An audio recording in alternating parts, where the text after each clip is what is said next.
Hi, my name is Tona and I'm a chiropractor and I run a clinic called Luxyard Clinic, and I work a lot with students on exam stress and the tensions we get around exams and revision. And there's one horrible thing that can happen to all of us in exams, and that is brain freeze. That is when you suddenly just go blank. I cannot remember. I remember when I had brain freeze when I was in school back in Sweden, and it's the most terrible experience. And the sheer brain freeze itself makes you even more stressed. So what happens when you have brain freeze? Well, first of all, what happens is that you've probably been quite wound up on the way into exams, and maybe the weeks before. You probably haven't been breathing properly, and you've probably been frazzled in your mind. And two little glands inside your head called the amygdala or the amygdalae, they are going on overtime. They are just frazzled and they can just suddenly shut off, boom, and then you won't get any information out. And it also affects your hippocampus, which is your memory pod. So how can we make the amygdala calm down again? That is the key. Well, at ACM you've been having lessons in mindfulness. So this is where you can use the techniques that you've learned there.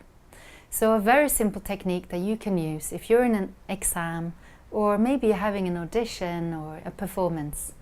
If you are sitting, what I want you to do is to just simply put both feet on the ground.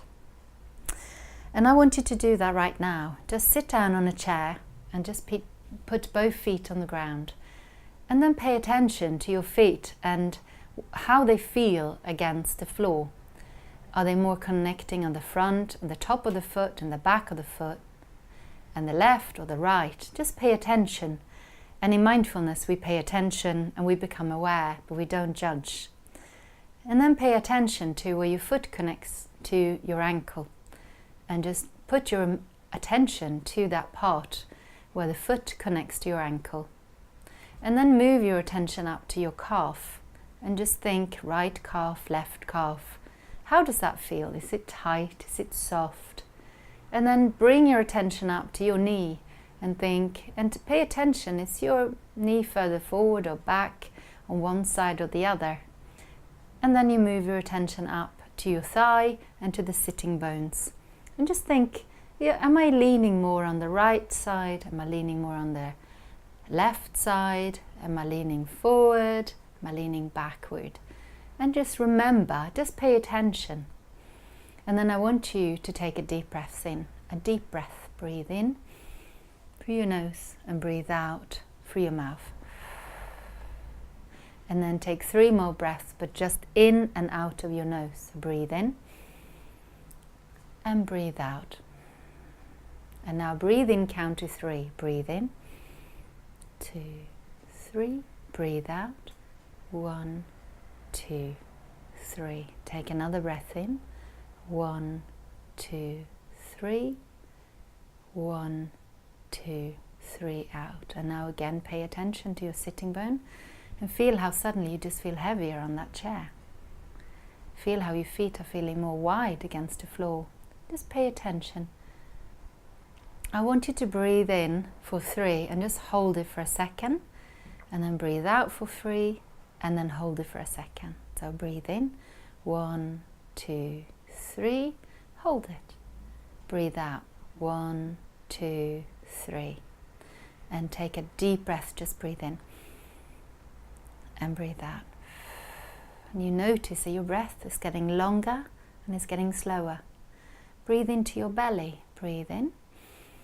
And feel your ribs expanding and breathe out. So just this simple exercise in paying attention to your feet, paying attention to your knees, paying attention to your hips, to the sitting bones, maybe even paying attention to your neck. What you've done here is you've forgotten about your brain freeze. You paid attention into your body, you become body aware, and then you paid attention to your breathing.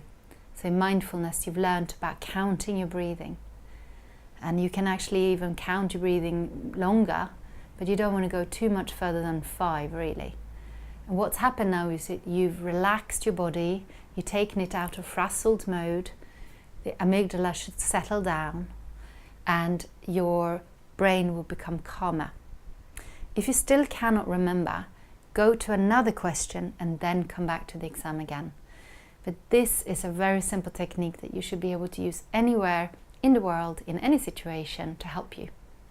So I hope that is helpful for you, and I can recommend that you prepare this and try this over the next coming weeks before you have an exam or a situation that might make you nervous. Thank you.